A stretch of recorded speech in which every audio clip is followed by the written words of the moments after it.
Hey everybody, this is Josh Paul, host of the Small Marketing Teams podcast. I'm really glad that you're checking out the show today. If you're trying to grow your business and you're not a household name or a well-funded startup, you need to do things differently, and that's what we get into on this podcast. If that's you, go ahead and click subscribe on the screen right now so that you'll get notified when we put out new tips, new tutorials, and new advice for small marketing and sales teams. But if you only want to talk to people who are ready to sign on the dotted line and ready to make that purchase, that number is really, really small. You're leaving a lot of money on the table. Small Marketing Teams, Episode 4.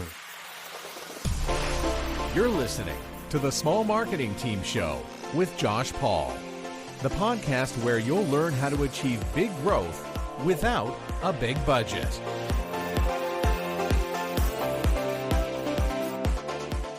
Welcome, ladies and gentlemen. Thank you for tuning in to Session 4 of the Small Marketing Teams Show, the podcast that marketers, salespeople, and business owners rely on each week to learn how to do more with less. I will teach you how you can grow your company without the big budgets that we associate with marketing today. Whether you are the only marketer in your company and you're also the salesperson and the CEO and the person who does payroll, or you have a marketing team big enough to break a hammock, you are in the right place. I'm your host, Josh Paul. Let's get started.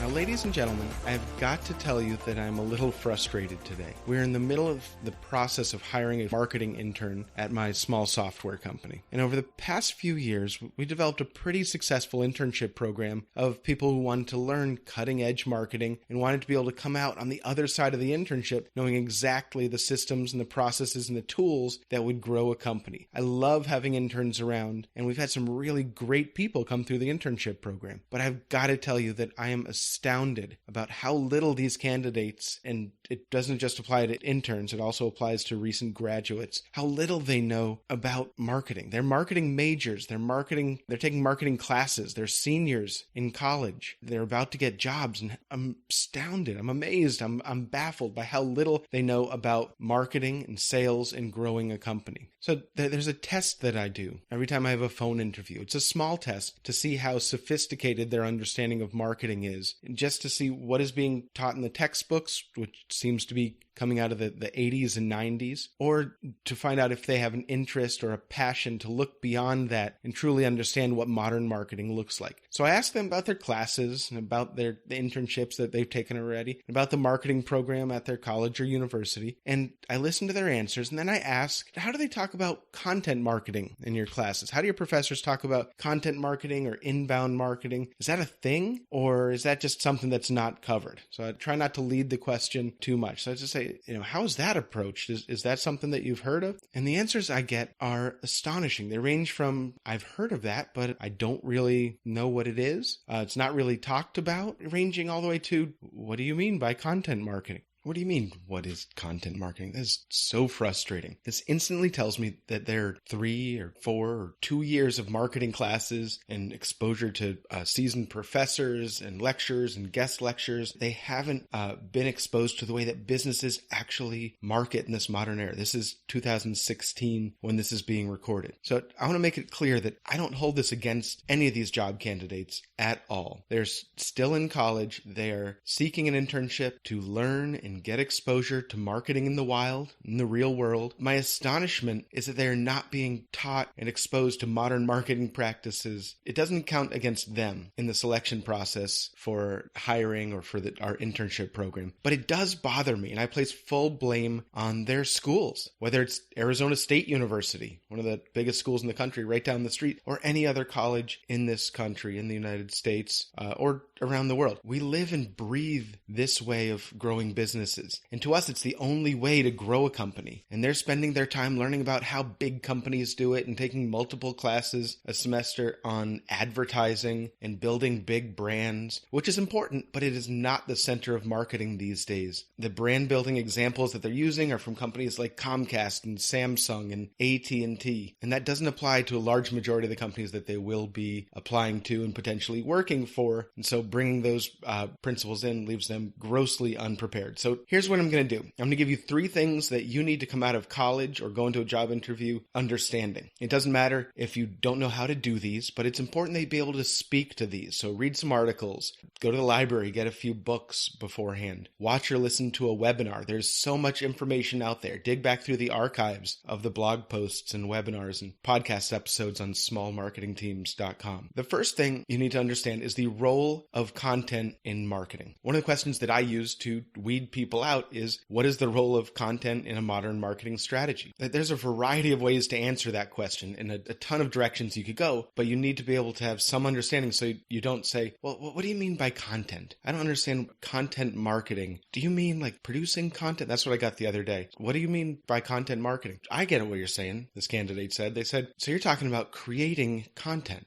Yes, that's exactly what I'm saying. So you just don't want to take a stab in the dark and try to understand what they're saying. You don't want to come into an interview being blindsided when people are talking about modern marketing methods. So you have to be able to answer that. And that includes talking about content creation in its different forms and how you use it to get found and convert visitors into leads, as well as how content is distributed on social networks and through email to increase your reach and get found by more people. The next thing you need to have a basic understanding of is that when people do a class project, and you're doing a case study on, let's say, AT&T or Apple or Google, that is not how 99.9% of the businesses in this country can do marketing. It works for them, and it works for some larger companies. That's fine. Those are actually really good skills to have if you're going to exclusively work for those large companies running marketing, which I don't think many people out of college or seeking a early in their career job will get. But understanding you don't need to have all the answers for how small marketing teams work and how they can work most effectively, but you need to understand there is a difference in how AT&T does it and how your small 100, 200 person software company does it. AT&T buys naming rights to stadiums, and you're going to be responsible for generating leads and growing and driving traffic to your website or to a brick and mortar store or a restaurant. These are 2 very, very different things. One company has virtually an unlimited budget and spends a lot of their money on branding and advertising, and that's not how it works for the vast majority of companies and businesses in this country, small and mid-sized and even some large companies. And the last thing I want you to understand is the basics and the different phases of a marketing and sales funnel. And that includes getting found. How do people hear about you at first and engage you? How do you capture their information? And then the next step is getting them on your list or turning them into a lead and then qualifying that lead. It's very simple to do in a B2C company. Getting found and converting them into customers is a lot more transactional, but you still need to understand that. And think about this, for every company you go into and every interview, it's going to be slightly different. Say to yourself, all right, I'm going into a company, they sell medical equipment, and I'd like to be their marketing intern or their marketing manager or their director of marketing. So I need to be able to imagine how they get found. You can make some assumptions in how they get found. You can ask intelligent questions in the interview based on thinking about their funnel ahead of time. Things like, what's the weakest part of your funnel today? How do you get found? How do people find you? Once they find you, how do you convert them into leads? What happens to leads once they're captured? You need to understand the process of getting found, bringing people to your website, converting those website visitors into leads, and then converting those leads into customers. So those are the 3 areas that will help you stand out above 90% of the candidates applying for marketing jobs today. And it'll show that you have an interest and understanding of how companies with small marketing teams operate. Hey, ladies and gentlemen, I want to take a few seconds here to thank you for listening to the Small Marketing Teams podcast. It is your business's potential and the questions that you ask and the challenges that you're facing that fuel me and make this a great show. Please take a minute right now or at the end of this session to go over to iTunes and leave this show a rating and a review. By helping out in this way, you're playing a very important role in growing the Small Marketing Teams community. You can go straight to the place where you can leave a review by visiting smallmarketingteams.com/iTunes. Thanks so much for your support.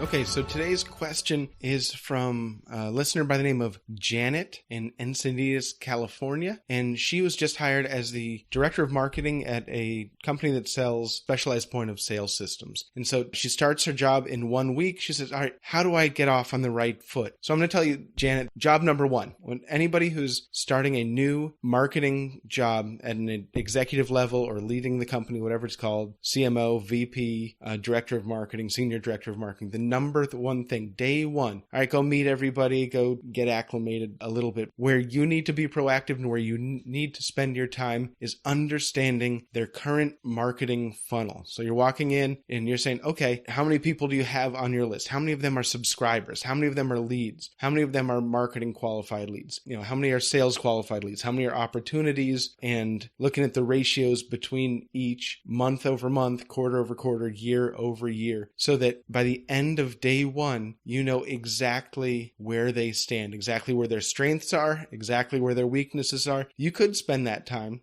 going around and talking to everybody in the company, which is something that you definitely should do, but just not on day one, because when you go to talk to people, you want your conversation to be influenced by the actual numbers, the actual results. So I'm going to recap. Where do you go from here? How do you get started on the right foot? Map out their funnel: subscribers, leads, marketing qualified leads, sales qualified leads, opportunities, and customers, and start plugging the numbers in that way so that because oftentimes they don't have this in place today. And so you'll actually show a lot of value to you coming on board. By putting this framework in place, it'll give you a really good roadmap to where you're going to spend your first 30, 60, and 90 days. Thanks, Janet.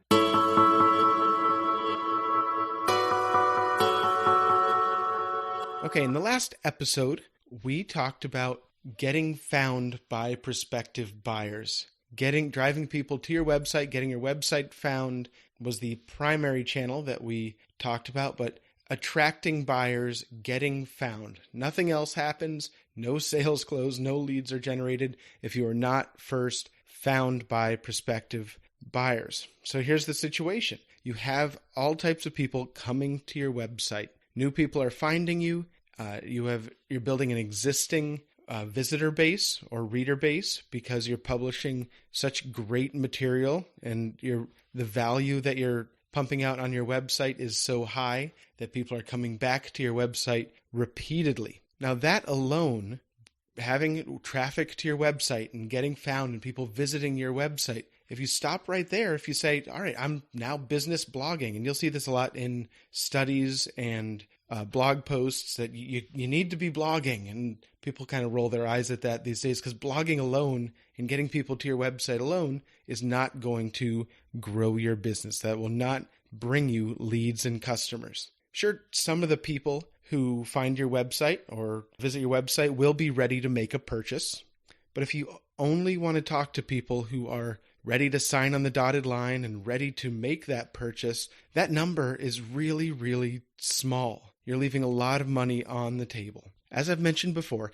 the number of people researching online, these are people who are still trying to understand and educate themselves on the problem that they're trying to solve and potential options for solving it, but they're not ready to get your sales pitch. That group of people who are researching is a much larger pool of people. If you can start building relationships with those people, your sales pipeline suddenly balloons from where you are today. If you apply some of the strategies that I discussed last week for getting found and attracting people to your website and your messages and your products, and you only have a contact sales call to action or request a demo or just product information on your website, then building that relationship with people who are not ready to talk to a salesperson is very difficult. Even if you're active on social networks like Twitter, LinkedIn, and Facebook, you are still not able to connect with people that are finding you through your helpful content, educational content on your website.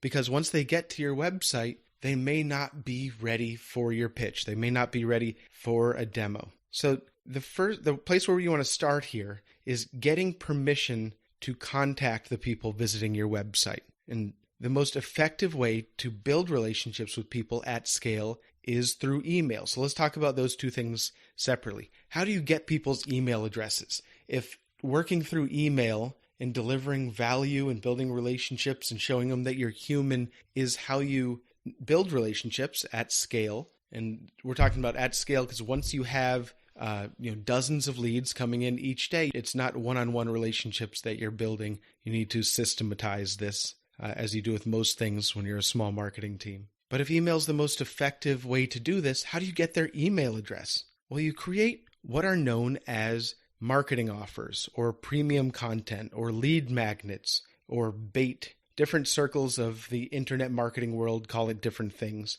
And they're talking about content and tools and other digital assets that you offer visitors to your website in exchange for a little bit of information about that person. We've all been on websites or blogs and wanted to learn more or to get additional information. And what do we see? We need to fill out a form in order to access that additional resource. Let's talk about these forms for a second. At a minimum, you're asking for their email address.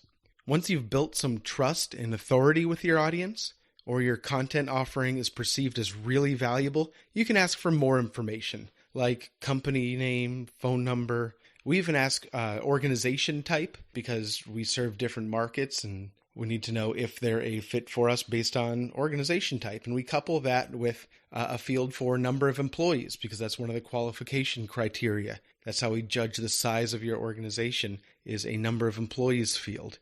We even go as far as to ask, would you like to be contacted by a salesperson? It's a checkbox on the forms that people need to fill out. And what that does is it's kind of like chutes and ladders, where somebody checks that box and they go straight to the front of the line and get to schedule a call with a specialist or with a sales representative. They don't need to be nurtured through our marketing automation any longer. They get straight to the one-on-one relationship building with a sales rep because they asked for that. So there are people who are downloading top of the funnel content, educational content, who also want to skip straight to talking to somebody from the company. So quick tip, expert tip, look at your forms on your landing pages and think about adding that checkbox form there. One thing to keep in mind is the more that you ask, the fewer conversions you'll have. Longer forms result in fewer people filling them out. So you're going to have to find a balance on your landing pages. And you guys know landing pages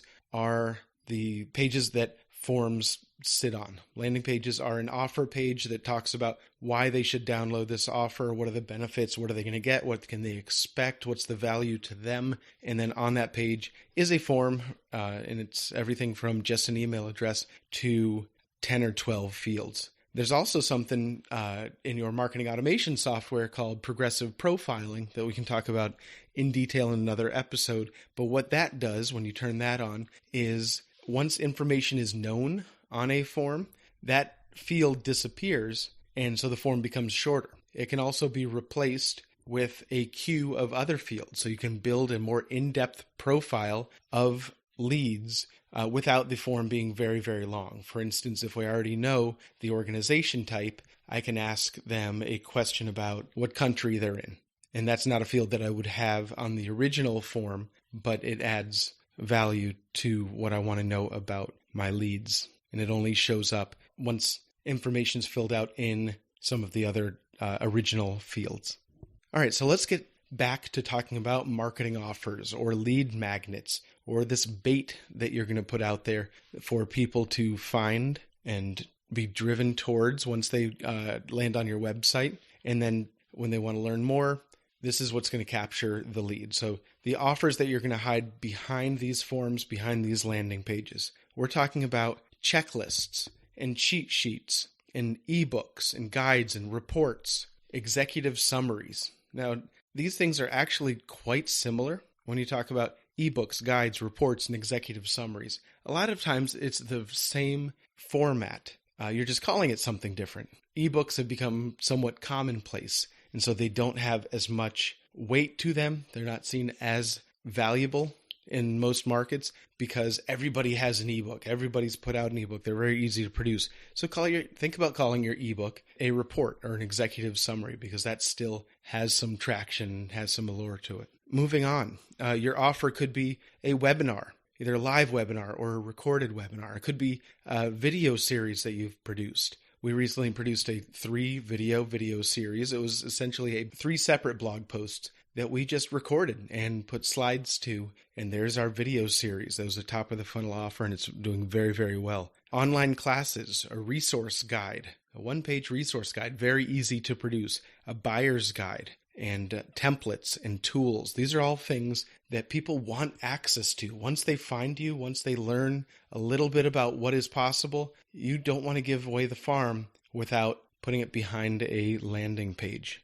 Now, there are specific reasons to use each of these formats. Each has a different perceived value from your target market, and each has a different cost to produce. For instance, a one-page checklist takes fewer hours to produce than a webinar or a report. So you're going to have to weigh the cost of production versus the perceived value in generating leads and getting people to convert. In another episode, I'll tell you exactly how you can create these lead generating assets without it taking up all of your time and costing you a lot of money. That's one of my favorite things to talk about to one-person marketing teams or small marketing teams, is how you can put together a system that repurposes content and utilizes a lot of what you have today to create these enough offers to last you 6 months or a year. But we'll get into that in an upcoming episode. Now, when we're talking about educational content and top of the funnel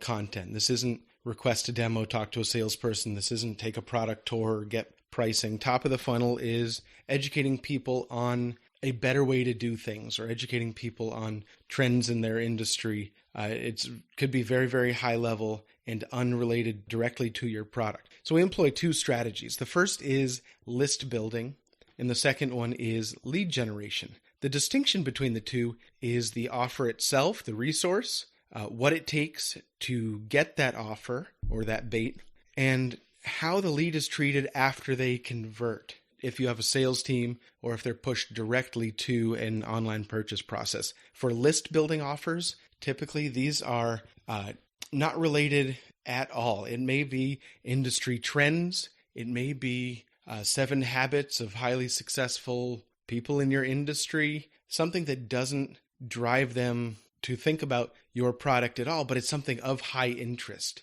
The higher in the funnel you go, the more interest you have, the more conversions you'll have. But the thing is, these conversions, let's say it is 2017 trends in your industry, and some of it may be related to your company and to your product, but some of it may not be. So let's say you put together that report, you're going to get a lot of interest and a lot of conversions, but those people, most of those people are not in a buying cycle right now. So what you're doing is adding them to your list, and you'll ask for email address or maybe name an email address, and that is it. That's a list building strategy. You promote that offer, you get in front of as many people as possible, they convert on it, and then what you have is a new name on your list who has a general interest in the topics that you talk about. And why is that important? Because then you can start to use email to build relationships with them. Email plus content plus videos plus the occasional personal outreach, events, webinars, to bring them down the funnel, continue to educate them, continue to prove that you're an expert and you are there to help and you can solve their problems, but you can't do any of that until they're on your list. So we're big fans of list building strategies, because if you create a new offer and you just send it to your existing list and that list is not growing, you're not going to see big growth. You need that list building layer at the very top to continue to add 50 or 100 or 500 people a month to your list in your industry. The second strategy is lead generation, and that is a top of the funnel strategy where we are asking for more information.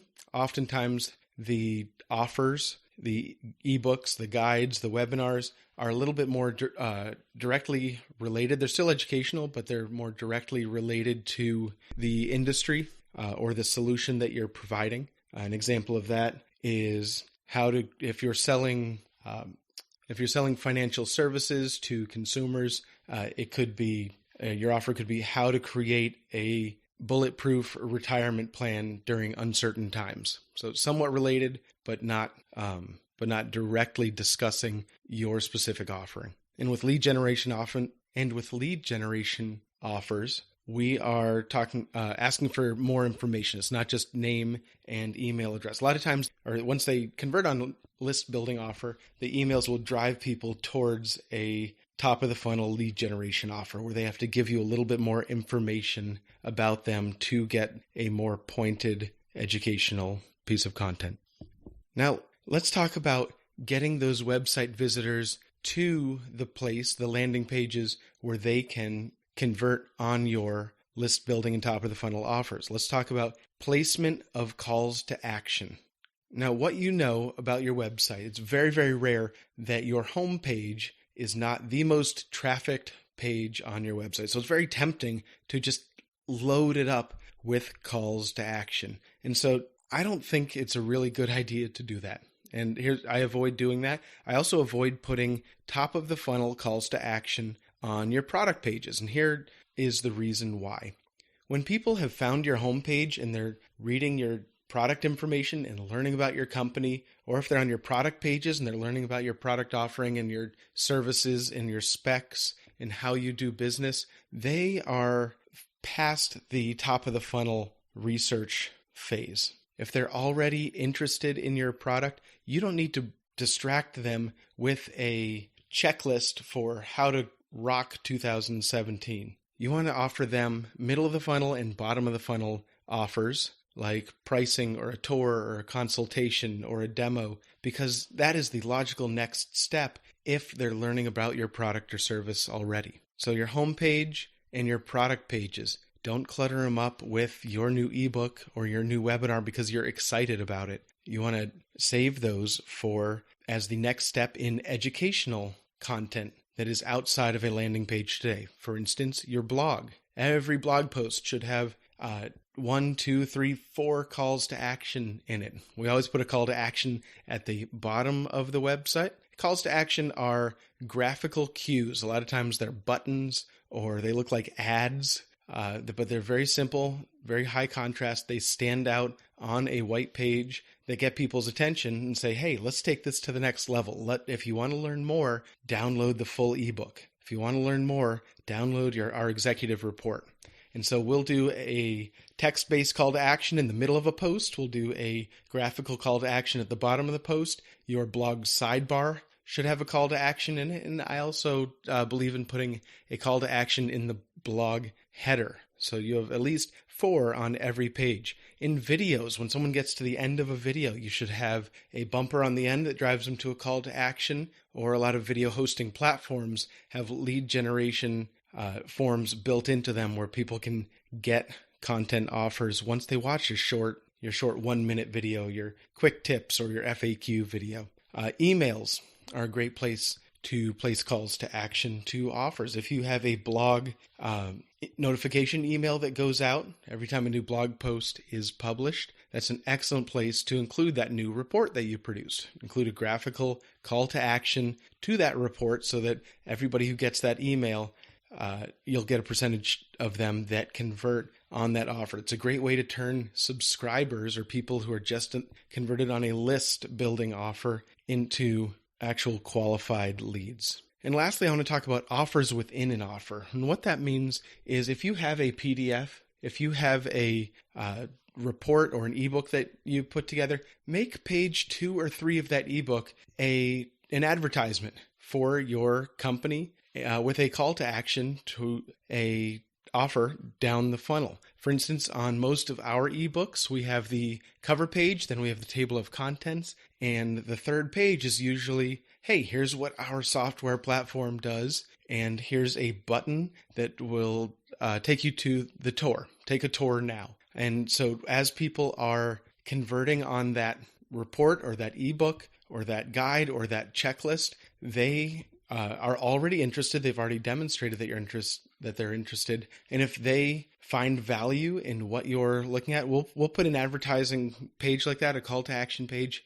as the third page, and we'll also do it at the very end. So once they see what a trusted advisor you are, they are more likely to take the next step if it is right in front of them. When they get to that ebook, when they get to that last page, they can click that button. It'll take them right to the product tour because that's the next logical step for them to learn about your solution and if it's a fit for them. While we're on the topic of the next logical step, I think it's important to point out that you don't want to mix your top of the funnel, middle of the funnel, and bottom of the funnel offers with content that doesn't match that's driving people to your website. For instance, if you have a blog, great, a lot of readers, increasing number of readers, people are finding you through the blog content that you're putting out there and sharing on, and people are finding you through search engines. The call to action on your blog shouldn't be talk to a sales representative or schedule a call. The call to action on these educational articles should be an educational ebook. It's the next logical step for them to take. It's the least friction. They don't have to think, I don't want a sales pitch. They don't have to think, am I ready to talk to sales? Do I feel qualified? Am I going to embarrass myself? You should have a top of the funnel offer near your top of the funnel content. And then the same goes for your middle of the funnel and bottom of the funnel offers. Those should be near your middle of the funnel content. So if you have product information on your website, if you have an FAQ section about your product or service on your website, that's where you put your middle of the funnel and bottom of the funnel offers. Remember, middle of the funnel is half educational, half product related, product tours, pricing, sometimes consultations, although sometimes consultation fits better in the bottom of the funnel bracket. Product FAQs, downloadable walkthroughs, those are all middle of the funnel. Someone who is not ready to talk to sales, but is clearly indicating that they're in a buying cycle. I love middle of the funnel people because increasingly people don't want to talk to sales, but clearly that they are shopping. And so they're great. There's a lot more people who convert on middle of the funnel because they say, hey, I don't have to deal with anybody. I don't have to get the sales pitch.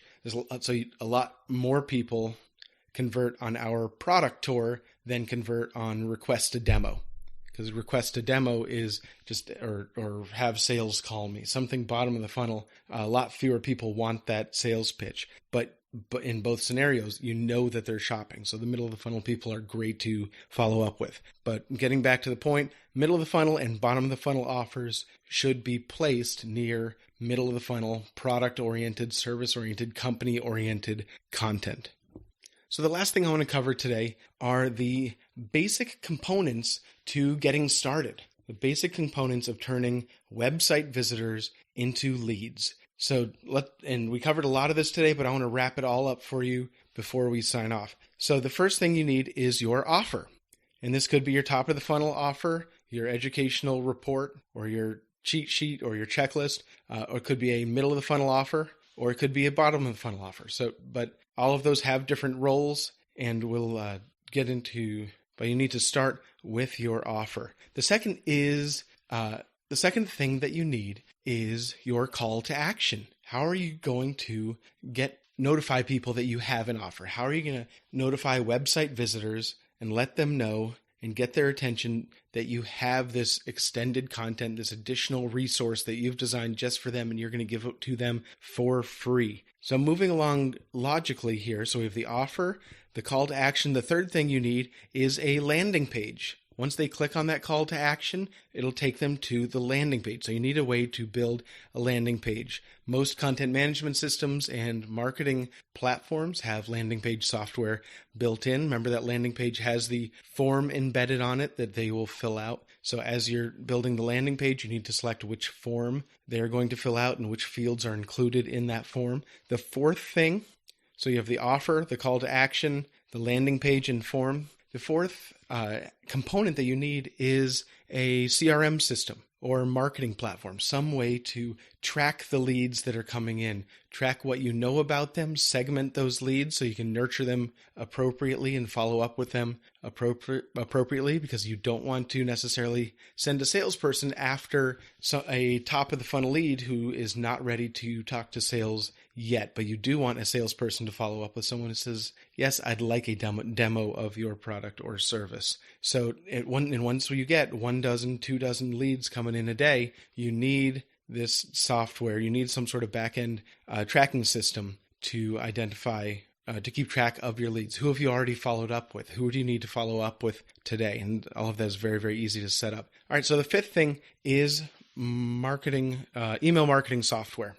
and we talked about the importance of email in bringing those top of the funnel and list building leads down the funnel when they're not ready to talk to a salesperson. So setting up your marketing software so that it builds relationships with people, your email marketing software, so that it builds relationships with people, introduces you to them, shows that you're human, and then brings them, slowly introduces your story and your solution and brings them to the next step in the funnel is really, really important. So if you're missing one of these 5 components, the offer, the call to action, the landing page, the tracking system like a CRM or marketing platform, and then email marketing software, you're going to have a big hole in your ability to turn website visitors into leads. In an upcoming episode, I will teach you how you can map your content so that your offers target your personas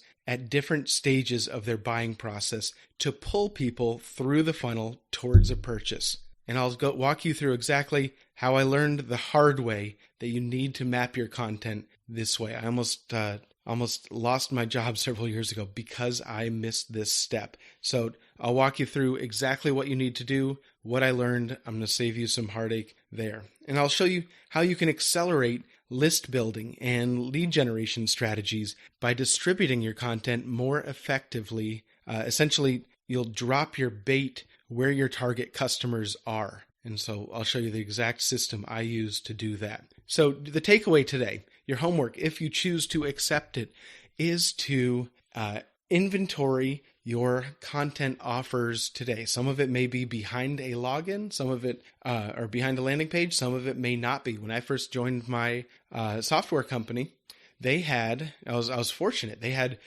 10 PDF offers, 10 reports and ebooks and guides that they had created that they were just linking from their website. But people could just click on the PDF link, open it up, take it away. So the first thing I did, day 2 of working here, this is 5 or 6 or 7 years ago, day 2 was set up landing pages and put those PDFs behind landing pages. So you may have things that you're linking to, executive guides and reports and ebooks on your website today that's a really quick win. Let's get those behind a landing page. But the first thing you need to do is inventory what you have today. That's the quickest way to start, is see what you already have. And it may not be just marketing materials. There may be things that you send to customers after they become customers. Those are great marketing offers as well. So that look throughout your organization, make an inventory of all of the things. You may have training videos that would be great, or product videos that would be great